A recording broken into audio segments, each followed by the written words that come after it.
Before we get into today's show, let me tell you about the latest deal from Mike Lindell, MyPillow. Once again, the big box stores have canceled their orders simply because they don't agree with Mike Lindell's politics. They don't like it because he supports President Trump. Well, he's going to pass that savings on to you. No more middleman. And boy, does he have some great deals on the Giza Dream sheets and the Percal bed sheets. Listen to this. Giza Dream queen size, normally $139.98. Your wholesale price, $69.99 when you use promo code Joey. King size, only $79.99. The Percal queen size, normally $89.98. Your wholesale price, $29.98 when you use promo code Joey. Just call 1-800-893-4059 or go to mypillow.com. Always use promo code Joey. Free shipping options available. This allotment's not going to last very long. When they're gone, they're gone. mypillow.com. Promo code Joey. Thanks for joining me in the PhD Weight Loss and Nutrition Studios. To lose weight for the last time, visit myphdweightloss.com. In a very decisive move, President Trump sees D.C. police control as U.S. Attorney Jeanine Pirro says that she will target what she called absurd teen crime laws that are allowing teen thugs to run loose on the streets of our nation's capital. We have those details. 3 people were killed and several others, including a child, were injured in a shooting at a Target north of Austin, Texas yesterday. We have that update for you as well. We have an update also on the explosions at a U.S. steel plant near Pittsburgh that left 1 dead, 2 missing, and at least 9 others in hospitals yesterday. And a series of resignations by state legislators will lead to several special elections later this year. We have all the details of who resigned and who is expected to run. I told you we'd be back. And ye shall know the truth, and the truth shall make you free. It's Joey Hudson. I wanted to name it the Joey Hudson bill, but they don't allow you to put names on bills. But I wanted to call it the Joey Hudson bill because I know that one's been near and dear to you for a number of years. That's how it's done. Let your voice be heard. And the truth shall set you free. Here's Joey Hudson. At a White House press conference yesterday, U.S. Attorney for D.C. Jeanine Pirro, flanked by President Donald Trump, Defense Secretary Pete Hegseth, and Attorney General Pam Bondi, laid out an aggressive crackdown plan on violent youth crime in Washington, D.C. Ms. Pirro said too many violent offenses in the city are being committed by teenagers who face little more than probation because of their age.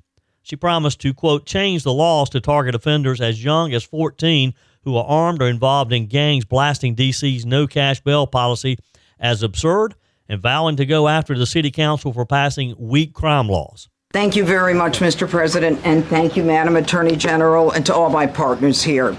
We all want the same thing. We all want a safe city. We want a safe capital. We want to be able to bring our families here. We want to be able to come and enjoy the history that makes this place great. And unfortunately, we are not in that position right now. And Mr. President, I want to thank you for taking the step that we need right now to make criminals understand that they are not going to get away with it anymore. And I'm not going to stand here and go over and over the cases. But what I can tell you is this. I see too much violent crime being committed by young punks who think that they can get together in gangs and crews and beat the hell out of you or anyone else. They don't care where they are. They can be in DuPont Circle, but they know that we can't touch them. Why? Because the laws are weak. I can't touch you if you're 14, 15, 16, 17 years old and you have a gun. I convict someone of shooting another person with an illegal gun on a public bus in the chest. Intent to kill? I convict him. And you know what the judge gives him? Probation. Says you should go to college. We need to go after the D.C. Council and their absurd laws. We need to get rid of this concept of, no cash bail. We need to recognize that the people who matter are the law-abiding citizens. And it starts today. But it's not going to end today, because the president is going to do everything we need to do to make sure that these emboldened criminals understand we see you, we're watching you, and we're going to change the law to catch you. And my final note is this. These kids understand that the jurisdiction is through the state attorney general, Brian Schwab. I did a poster of the young man from Doge who was beaten bloody with a severe concussion, a broken nose. And then I did a poster of what happens to those kids, because I can't arrest them, I can't prosecute them. They go to family court, and they get to do yoga and arts and crafts. Enough. It changes today. Thank you, Mr. President. Now, President Trump used the same event to announce a temporary federal takeover of public safety in D.C. It's going to include deploying hundreds of D.C. National Guards within the city, temporarily seizing control of the Metropolitan Police Department from the mayor and city council, a new push to clear homeless encampments, moving people far from the Capitol. That's a quote, far from the Capitol, he said, if they accept housing, and jailing criminals instead of releasing them, putting them in jail, not letting them run loose on the streets. Now, Ms. Pirro's rhetoric was sharp. She called the offenders young punks and pledged to put law-abiding citizens first, signaling that the administration is prepared to override local autonomy in the name of public safety. This move essentially sets up a direct federal versus local political clash over a crime policy, over policing, over juvenile justice in the district, and it also mirrors President Trump's earlier threats to federalize D.C. during periods of unrest. So what does this look like exactly? And you have to understand, you have to remember that D.C. is unique in the way that it is formed. Yes, it is a city of its own, but it's the District of Columbia. It was established as the home of our federal government, and there's some things that they cannot do without the federal government's consent, without the U.S. Congress's consent. So here's the legal landscape of what President Trump can and cannot override when it comes to policing and crime policy in D.C., plus where it gets a little murky, I guess, and maybe challenging. So let's start with the makeup. The federal district governed under the D.C. Home Rule Act of 1973.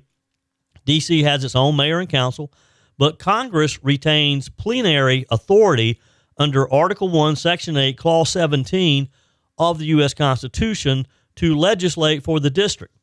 Congress can at any time override local laws or strip local authority. So basically, the D.C. City Council serves at the pleasure of the U.S. Congress because they can take it away as easily as they gave it to them. The president has direct authority over certain D.C. functions as well through the Department of Justice and through the Department of Defense. That's why the Defense Secretary Hegseth was there in attendance today. So what can the president do like right now without Congress? According to some research and some of the reports that I've read, he can deploy the National Guard, which he's doing. Unlike state National Guards controlled by governors, the D.C. National Guard reports directly to the president through the Secretary of Defense. He can take direct control of the police department, which he announced yesterday. He can appoint the U.S. Attorney for D.C., which he has done. That's Judge Jeanine Pirro, formerly of Fox News. He can override local prosecution through federal charges. D.C. has no separate state-level criminal court system. Felonies are prosecuted in federal court. Federal law can be used for guns, gangs, and drug crimes, bypassing local leniency. And I suspect that that's what Judge Jeanine was talking about doing today. What can President Trump not do without Congress? Well, some of the things that Judge Jeanine Pirro, and I keep calling her judge, she's U.S.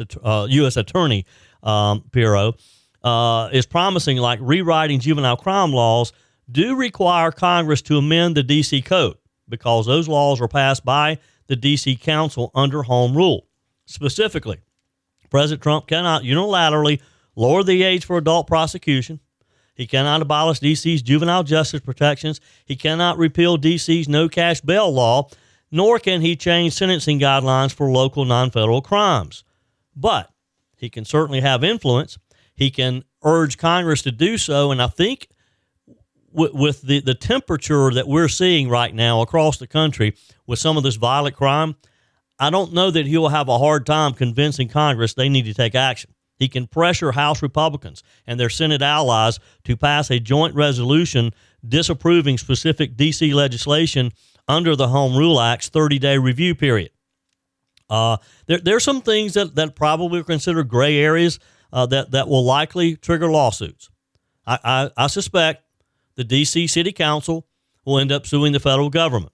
They're not going to win, I don't think, because, again, keep in mind, the Congress could just dissolve them if they want to. Some of the things that Trump is talking about doing that could probably fall into that contested legal territory, sustain federal control of the Metropolitan Police Department beyond a clear emergency. So in other words, there's probably going to be a time limit that he's going to be allowed to do that. The mass homeless encampment removals could run afoul of the Eighth Amendment, according to a report I read in the New York Post, though recent Supreme Court shifts may weaken that barrier. Using the Insurrection Act for crime surges would be probably somewhat novel and probably would be challenged in court too. But again, there's so many of these things that I don't think the city council is going to go too far out on a limb and test the U.S. Congress's appetite for reining them back in, because people are tired of what's happening in the nation's capital. Congressmen, senators, they don't want to for their families to be under risk of being attacked. They don't want their staffers at risk of being under attack. They don't want to have groups of their constituents, you and me, up visiting the nation's capital and potentially be attacked by these bunch of thugs running loose. And it is. Judge Jeanine was right yesterday. You look at some of the recent cases, and it's 14-year-old, 15, 16, 17-year-olds, and they know they can get by with it. They know they're underage, and there's not a lot that can be done to them. I got a feeling, though, that is going to be changed, and very quickly. America is in a health crisis, and by America, not just strangers across the country. It's personal. Me, you, friends, and family. And a major cause? Excess weight. Joey Hudson here. The solution isn't expensive shots like Ozempic.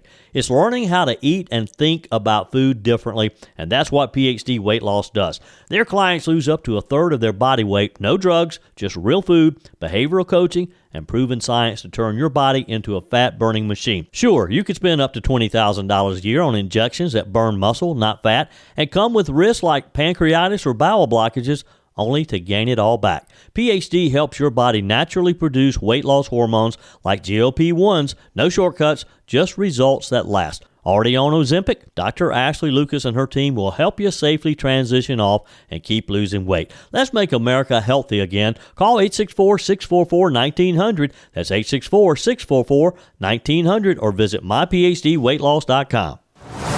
While we're talking about violent crime, and we have seen a lot of it recently, it appears, these people committing these horrible acts because, again, they know they can get away with it. There's no consequences in many of the cases.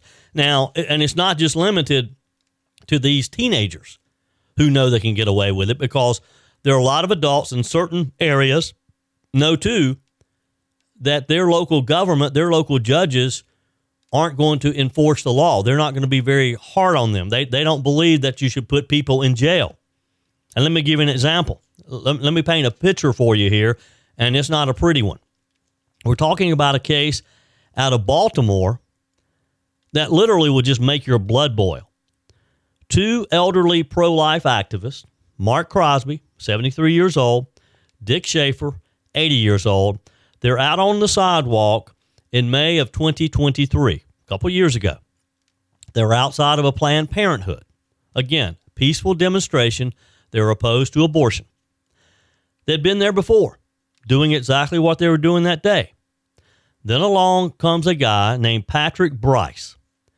Things get a little heated. Words are exchanged. But then, and this is all on the video, of course. You can see it. Bryce turns, runs up behind the 80-year-old Schaefer, and body slams him into a concrete planter. He just drops him. I mean, immediately. It's painful to watch. Now, Crosby, remember, he's 73. He sees this, and he tries to help his friend. What happens next? Bryce throws Crosby to the ground, straddles him, pummels him in the face, just beats him relentlessly in the face. Then, and this part will make you sick, kicks him in the head before casually just walking away. just as if he has not a care in the world. Crosby ends up in the hospital for 3 days. Fractured skull, broken eye socket, permanent blindness in his right eye. Permanent blindness in his right eye, let me repeat. This man's life is changed forever. So you think, okay, this guy Bryce, he's toast. He's going to prison for a long, long time. Well, you're wrong. No. This went before Baltimore City Circuit Judge Yvette Bryant. She actually acquitted Bryce of first-degree assault, said Crosby provoked him. Provoked him. Folks, verbal provocation is not a free pass to beat the daylights out of a senior citizen.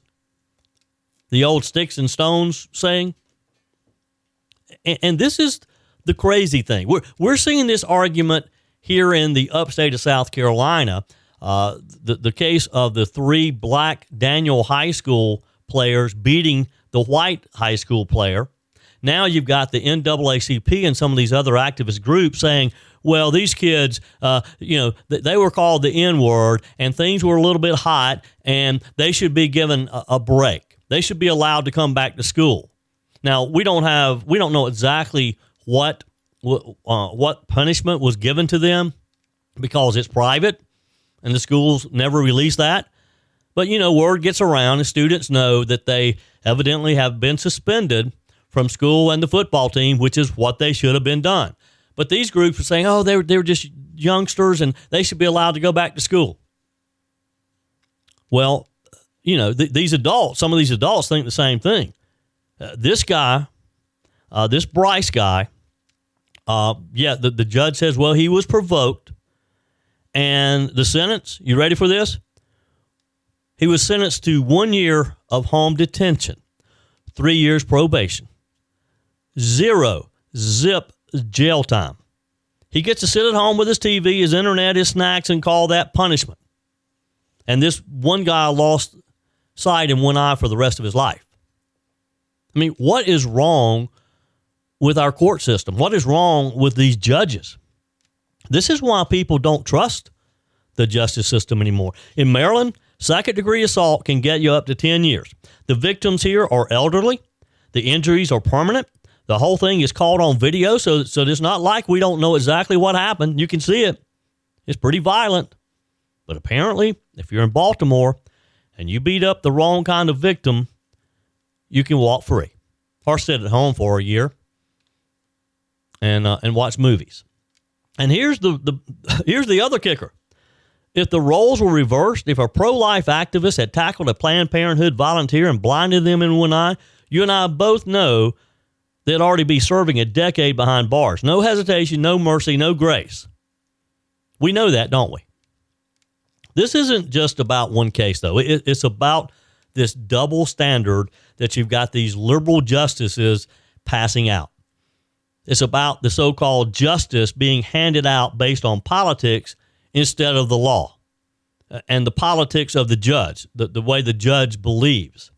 And it's about these judges who seem more interested in protecting offenders than protecting the victims.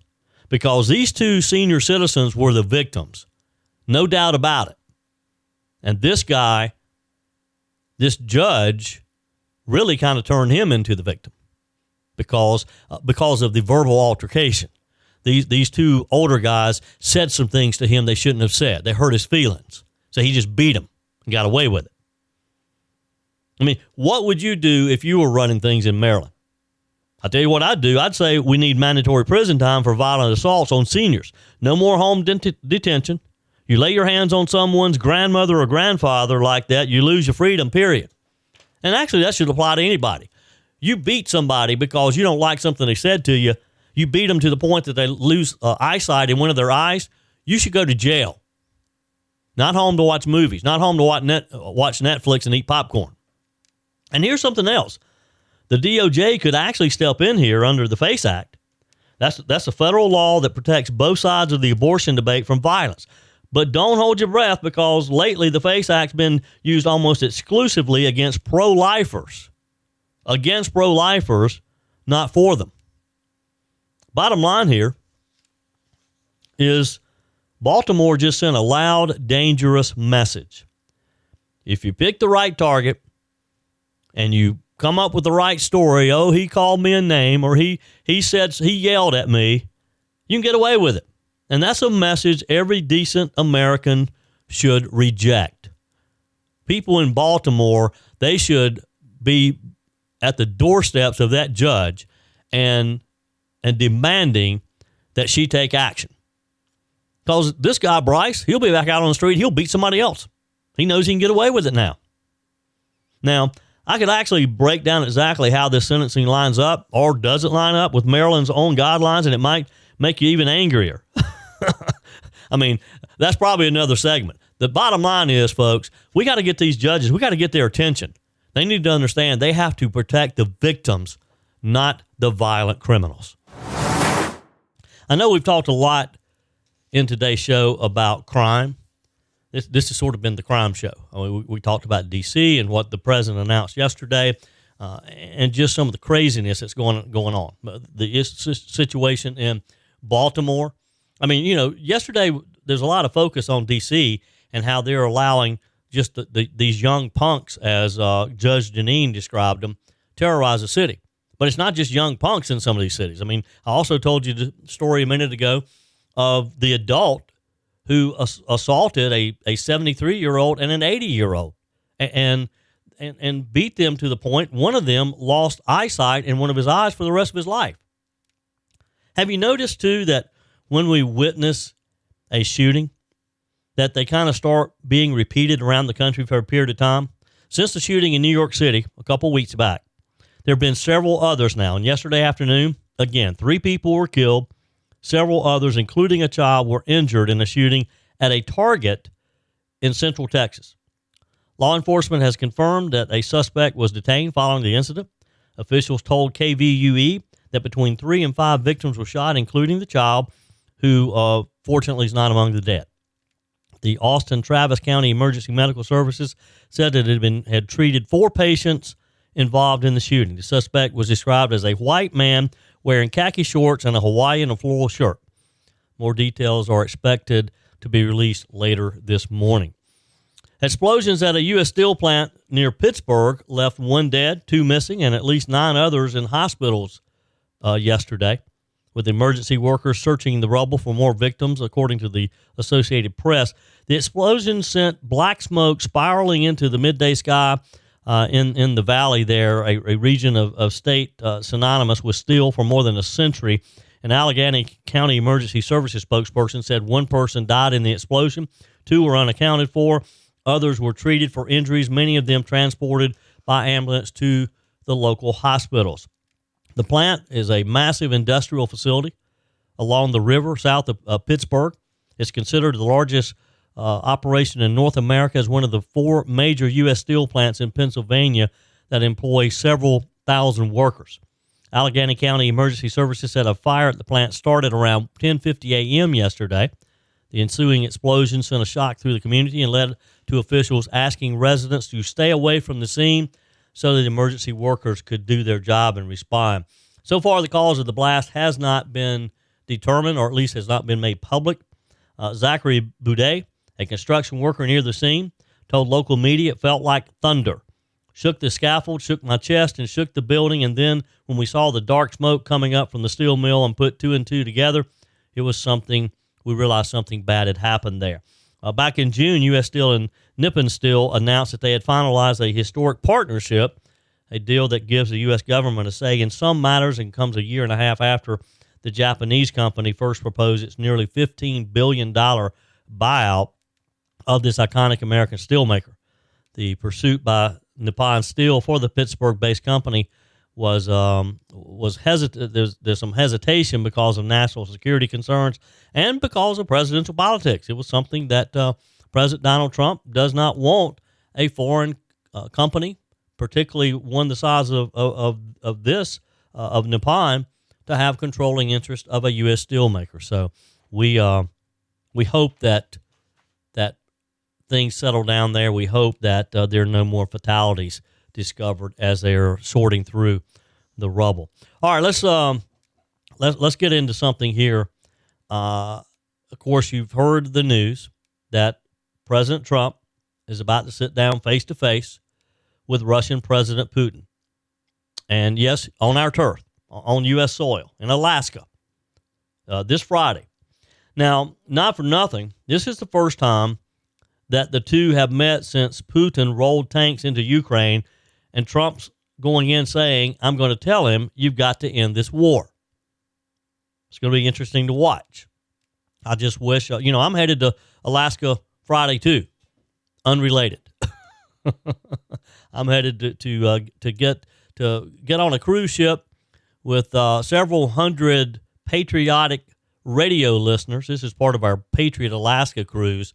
Mike Gallagher, Larry Elder, Joe Piscopo, Chris Tegal, Jen Horn from the Morning Host in L.A. We're going to play host to just a group of listeners and have a great time. But yeah, we leave Seattle and make our way up through Alaska. So it's going to be interesting to be in that region while this is taking place. Now, here's the interesting part. Ukrainian President Zelensky, he's not at this meeting. Not yet, anyway. Trump says this first round with Putin, if it goes well, then he's going to arrange a second meeting with Trump, Putin, and Zelensky all together. Kind of a let's bring the three of us into a room, lock the door until there's a deal. And that's what Donald Trump does best, is negotiate these deals. Trump's being pretty blunt here. He's not talking about Ukraine magically getting all of its land back. He says there's going to be some swapping, some changes in land. Now, that's a big deal because Ukraine's constitution says you can't give up territory without a nationwide vote. President Trump made it clear he's frustrated with that. His line was basically, you can go to war without asking, but you need permission to end it. Question mark. He also says he'll know within 2 minutes if the meeting's going to work. And if not, he says, he's ready to just walk away and say, good luck, you're on your own. There's also the Orban factor. Trump says he's talked to Hungarian Prime Minister Viktor Orban, who laughed at the idea of Ukraine winning this war outright. Orban's take was Russia's is a massive country. They've survived wars in the past. That's who they are. That tells you where some of the thinking is behind the scenes, and that's sort of what a lot of people have been paying attention to. Trump's playing the economic pressure card. He slapped a 50% tariff on India because India's number 2 energy customer behind China. He says that move was a big blow and helped get Putin to the table. Now, what's his goal for this summit this week? A ceasefire, and he wants it to happen quickly. But it appears he's leaving himself some room to walk away if he gets into the room and he realizes that Putin is not really serious, that this is more show than substance. Bottom line here is this is going to be one of those moments where the whole world is watching, and in Trump's words, we'll know in 2 minutes if it's working or not. It's going to be pretty quick. We're going to know pretty quickly if, in fact, there's a deal to be made.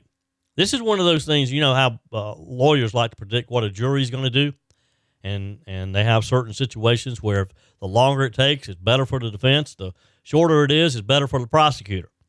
So there's going to be a lot of play-by-play calling here among the media when the two go into the room and close the door. Wouldn't you love to literally, the old saying, be a fly on the wall in that room, to hear them talking, to hear what Trump, how he leads the negotiation, and how Putin responds to Trump? I mean, and the whole idea, and it appears to be the sticking point with Ukraine for a while now, that they don't want to give up any of their land. And I get that. I get it.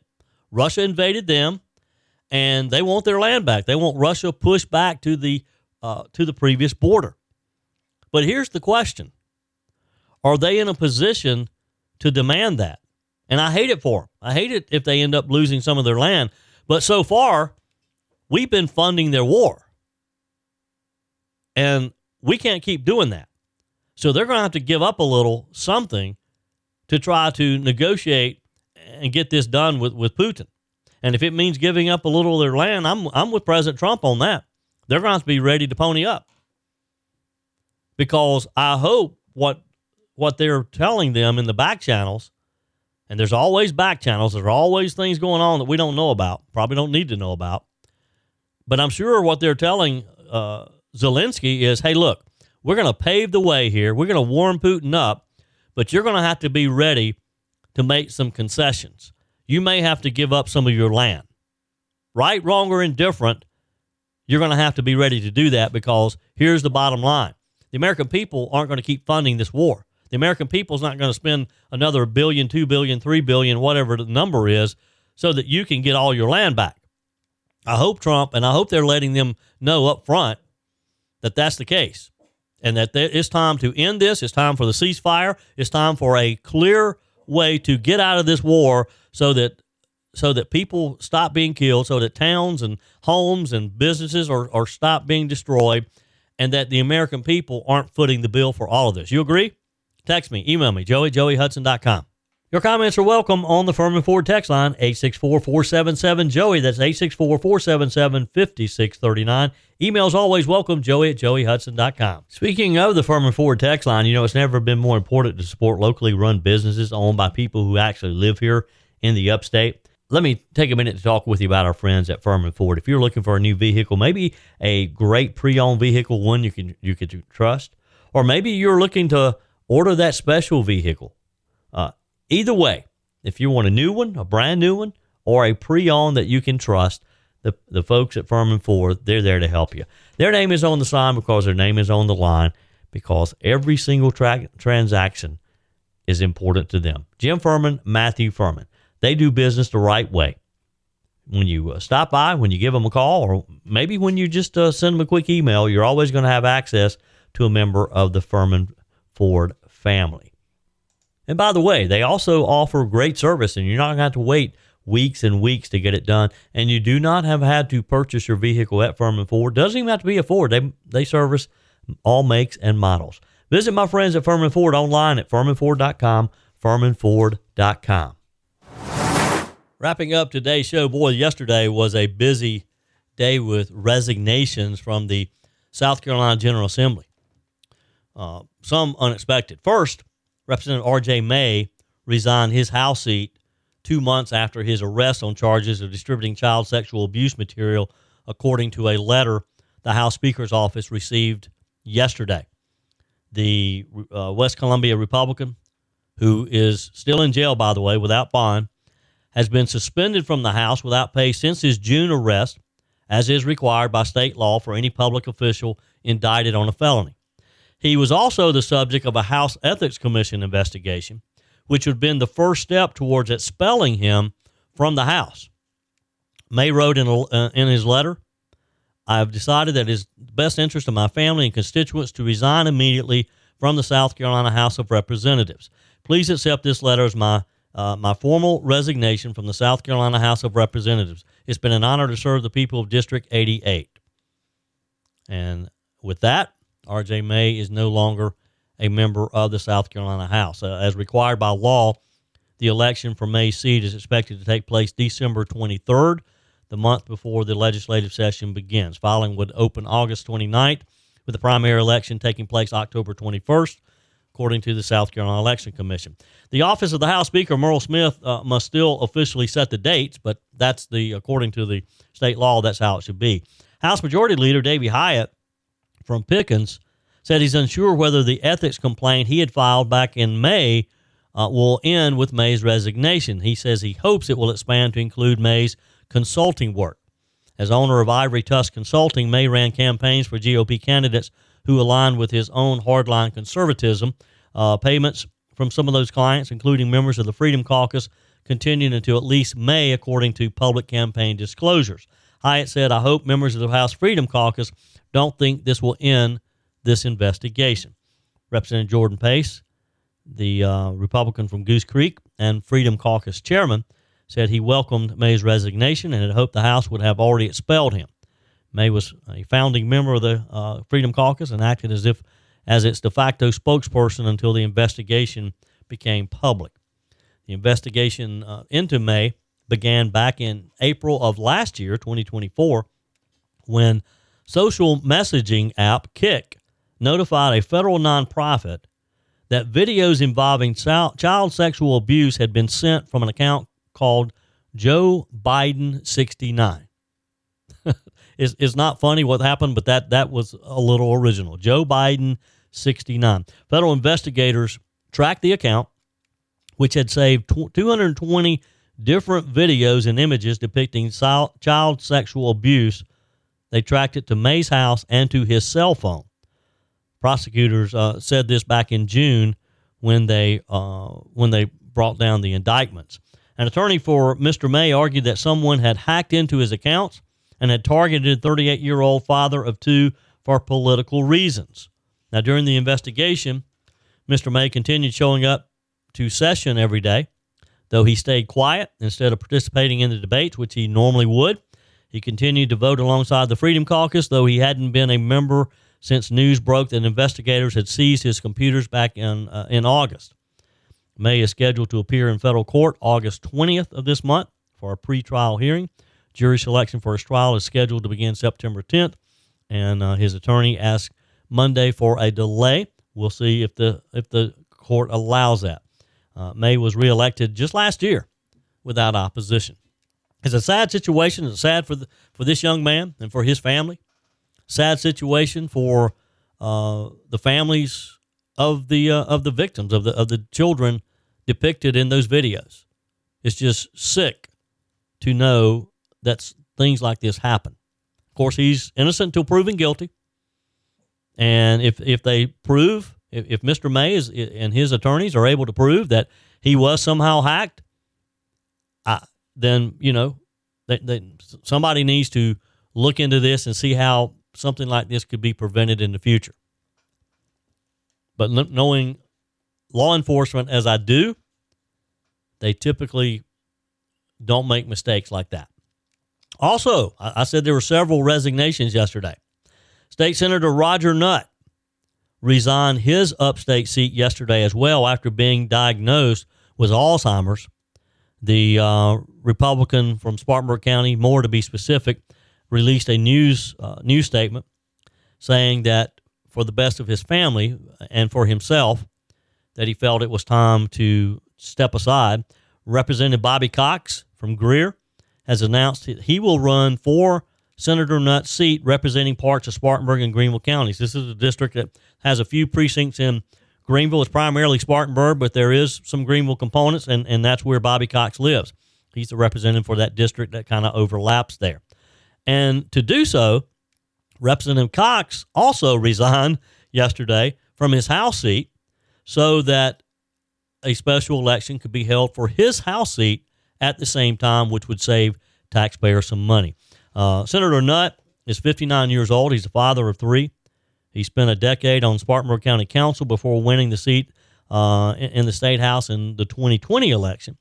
He was elected to the State Senate just last November after emerging as the victor in a very contentious four-way GOP primary for the open seat. The seat was open, of course, because Senator Scott Talley retired, decided he would not seek re-election. Senator Nutt has been receiving medical treatment according to his release for what he believed were symptoms of long COVID, in which symptoms of the virus linger after the infection, of course, has ended.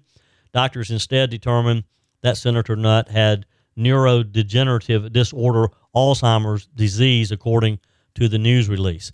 In a statement, he said, "While we are saddened by this news, we will face this trial with faith in the grace of God that has sustained our lives, our marriage, and my career in public service for nearly 15 years.